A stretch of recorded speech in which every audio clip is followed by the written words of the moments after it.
Hello, everyone. I want to talk about Mind F-U-C-K, the Mindy Kassotis trial. If you haven't seen it or heard about it, she was discovered dismembered and left in a hunting area. The torso was discovered by a couple of guys that were on an excursion with their friends.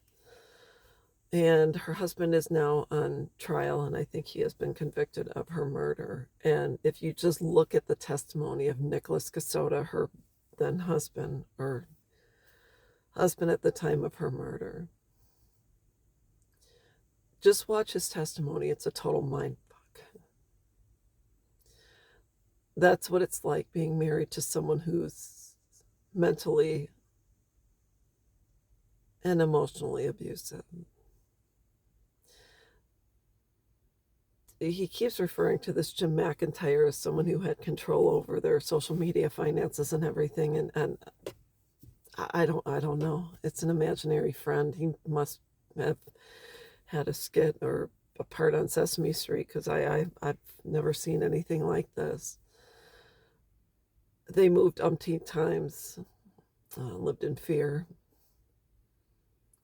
I don't know. He's speaking on behalf of her because she's no longer here. So he'd say, "Oh, Mindy was afraid of Mindy this and that." And then when Mindy was sick and went into the hospital, he didn't know where she was. Supposedly she was pregnant, and even when she was in the hospital, the last time per se, I don't even know how many times she was in the hospital. He didn't go visit with her. He didn't get a death certificate. He claims that he collected her remains on the side of a road and paid some guy $5,000 for her cremated remains. It's really kind of one of the most bizarre, outside of the Lori Daybell trial. She's a wackadoodle. He's along the same lines, but he has, I don't even know. The thing about him is he's supposedly educated, was a lawyer, worked for the Navy, etc. So he probably has a higher level of intelligence than Lori, who's spiritual, who has biblical. She can rattle off Bible verses and talk. I don't know. She's wackadoodle in a spiritual sense, but I've never seen anything like this. But can you imagine not only being married to him, but your family lived with him, and then you and your husband lived with siblings that took you in for 16 months and they didn't pay anything. Mindy and this Nick didn't pay anything to live with her siblings. And our family believed him too. Not only that, her family didn't protect her. Her dad testified that she was in the hospital. They didn't go see her. She died. They didn't see her body at the hospital because her dad claimed, I'm Christian and she's up in heaven, so I didn't have to see her physical remains. I don't know about you, but I cannot wrap my head around this trial. But this guy is wackadoodle times. I can't.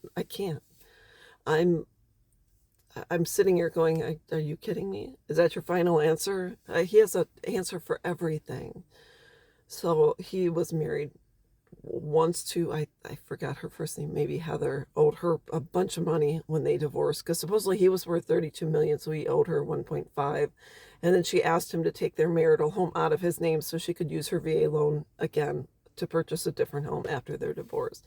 And then he got Mindy to marry him, and then got a third woman to marry him. There's something wrong in this world. Ladies and gentlemen, oh my gosh, not only that, but Mindy's family fell for this. Her dad claimed to be first a pastor, then a financial advisor, and her mom supposedly has a long-term job for 50 years somewhere.